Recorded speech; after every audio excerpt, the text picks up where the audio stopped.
Ăn mi nó thực cái chủ là Hà Tĩnh mưa gió nó thật thương. Khoai này mình mua. Thành tư là giá nó đắt lắm. Gặp đuôi của khi gặp ba đấy. Đồng chí mua đi mua, không mua đi về nhá.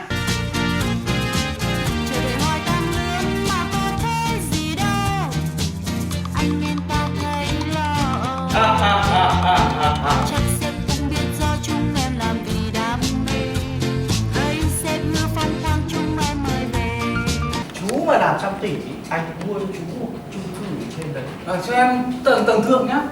Yên tâm, tầng thượng nó rồi, chú dưới tầng thượng tí vừa mát mà lại còn không bị bụi.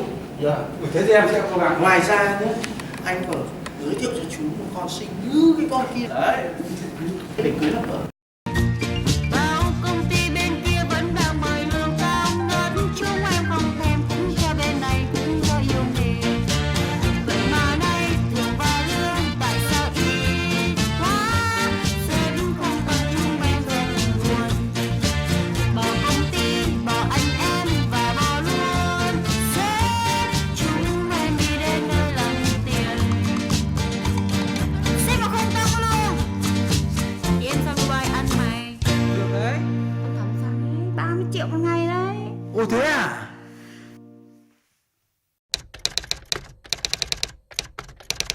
subscribe cho kênh Ghiền Mì Gõ để